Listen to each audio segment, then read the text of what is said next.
There was a man standing in my doorway at 3 in the morning.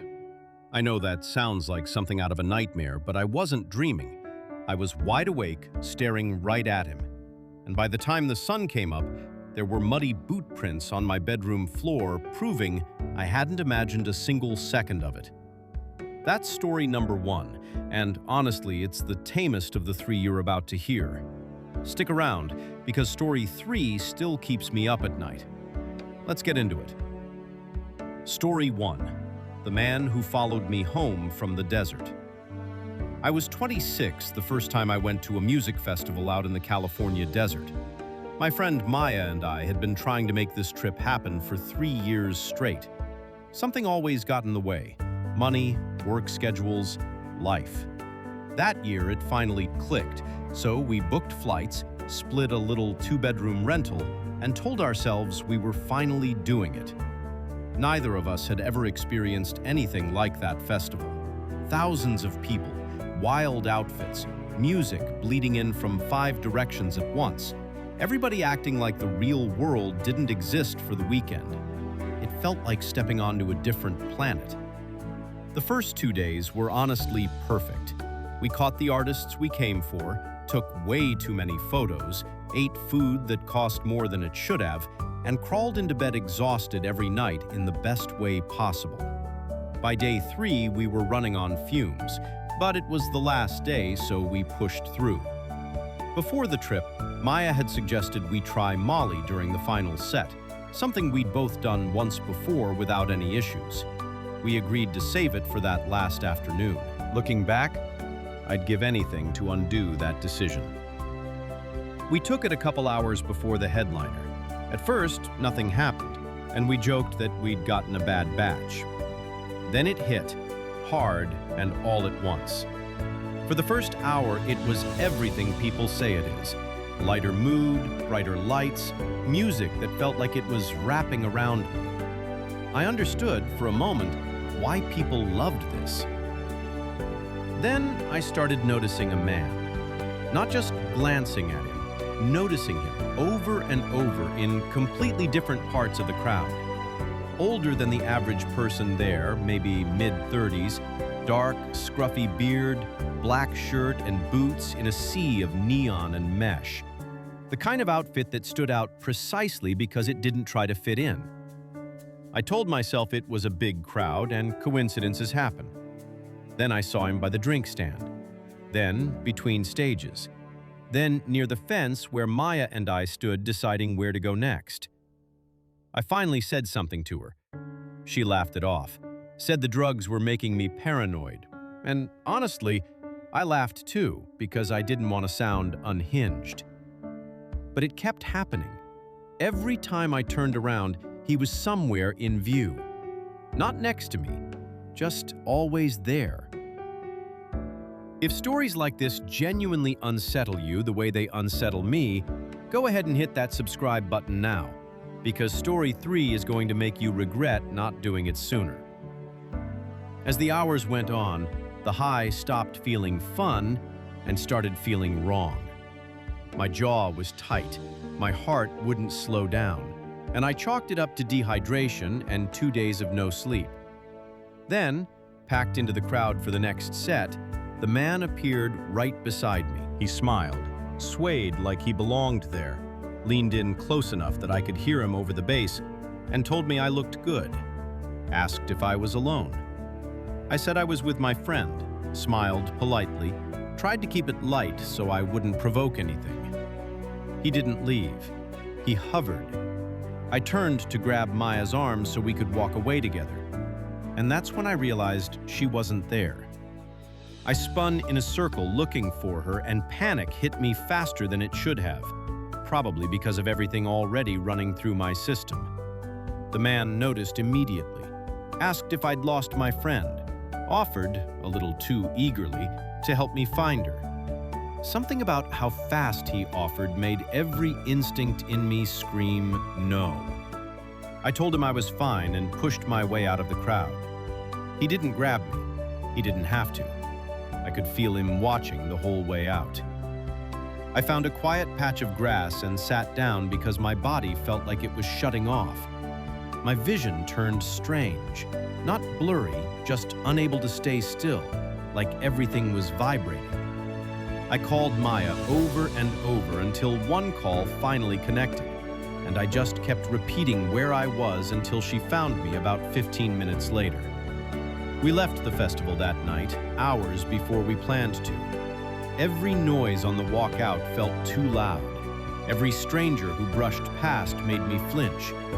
I kept scanning the crowd for him and never saw him again. That night, anyway. Back at the rental, we were both wrecked.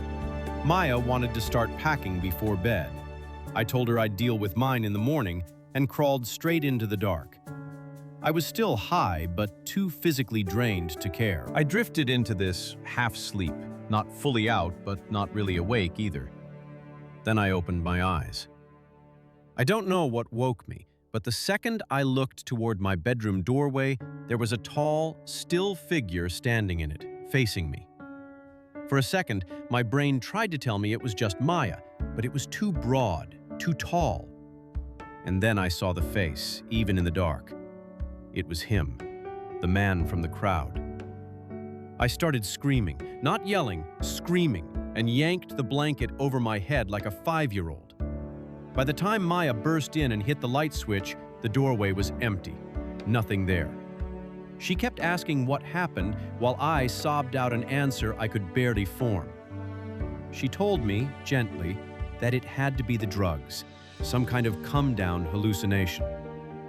I wanted so badly to believe her, because the alternative was so much worse. But it hadn't felt like a hallucination. It felt like waking up to an actual person standing 3 feet away. She slept in my bed that night. Neither of us really slept. We just talked quietly with the hallway light on until exhaustion finally won.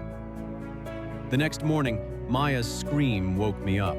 She was standing near my doorway, staring at the floor.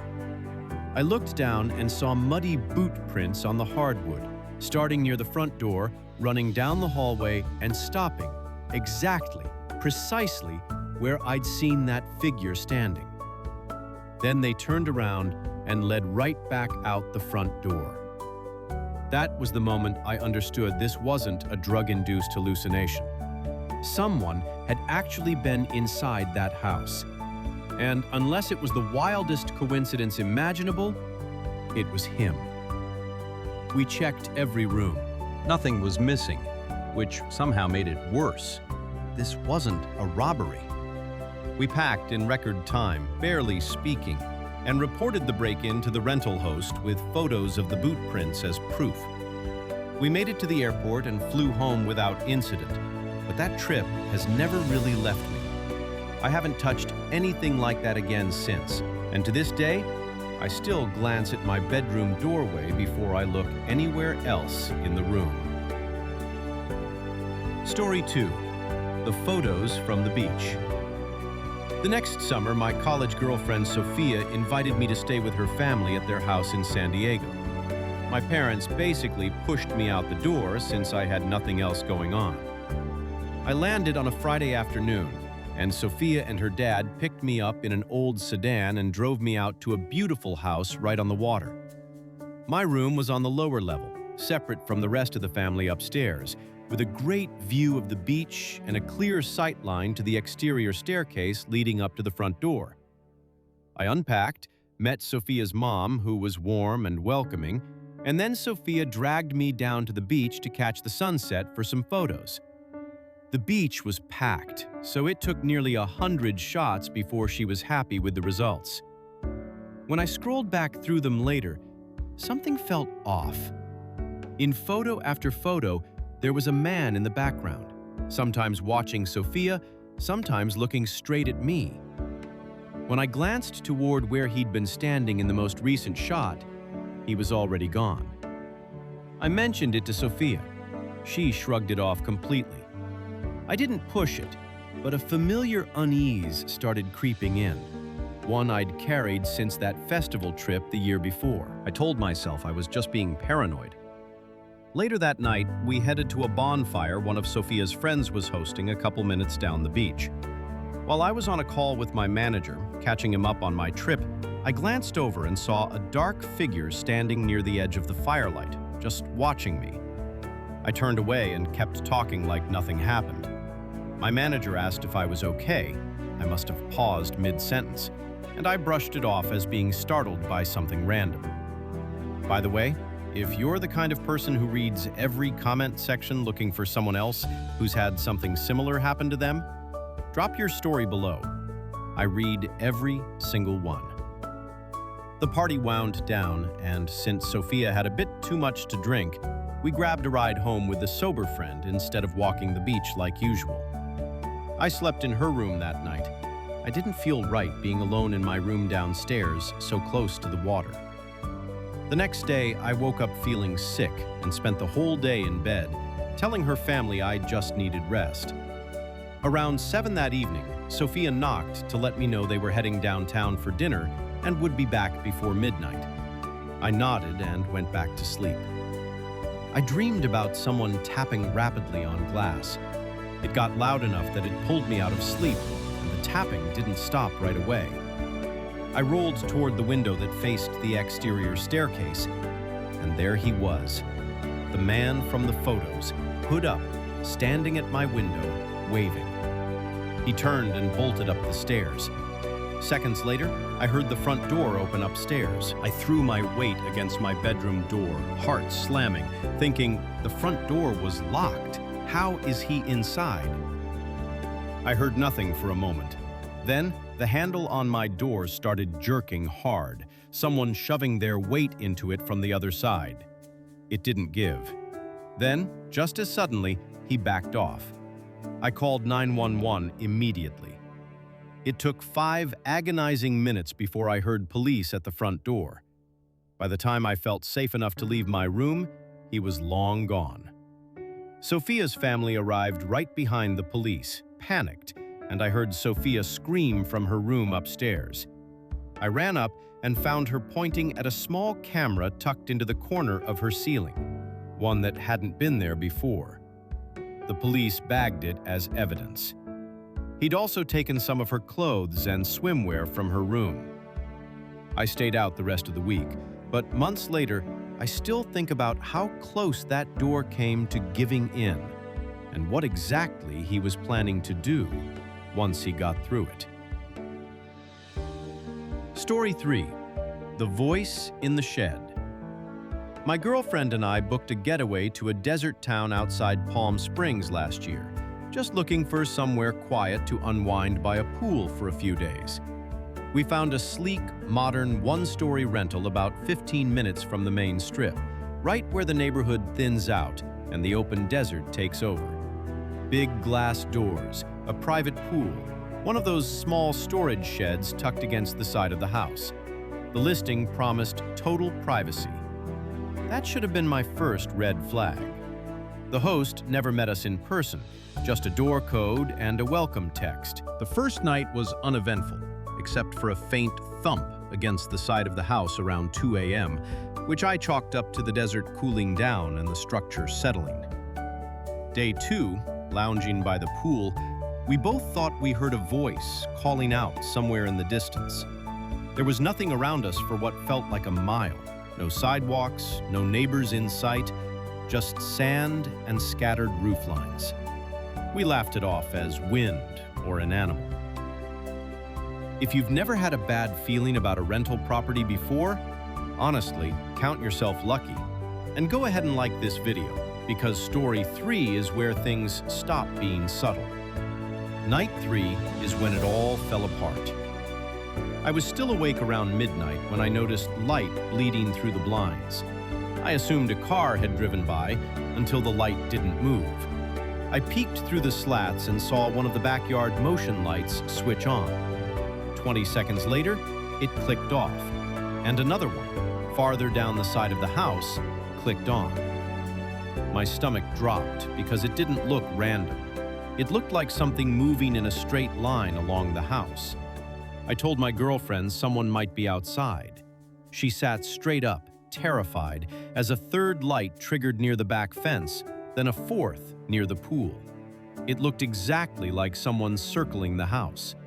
She begged me to close the blinds and stay inside. I told her I was going to check. I grabbed a knife from the kitchen without telling her, stepped out the sliding door, and stood there in dead silence for a full minute before walking the perimeter.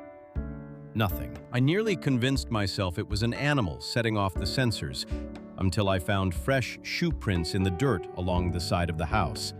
Not paw prints, boot prints, leading straight toward the storage shed. I followed them, heart hammering, trying to stay quiet in case someone was actually hiding inside. The prints stopped dead in front of the shed door. I stood 3 feet away, listening. Nothing for 5 full seconds. Then, from inside, a calm, ordinary voice said, "Excuse me, could you open the door, please?" Followed by a soft, amused little laugh. I didn't respond. I turned and ran, slammed the sliding door, locked it, and told my girlfriend there was a man inside the shed who had just spoken to me through the door. She went into full panic while I called 911. While I was on the phone, the motion lights kept flickering on and off around the yard. Someone's still moving out there, invisible now behind our closed blinds.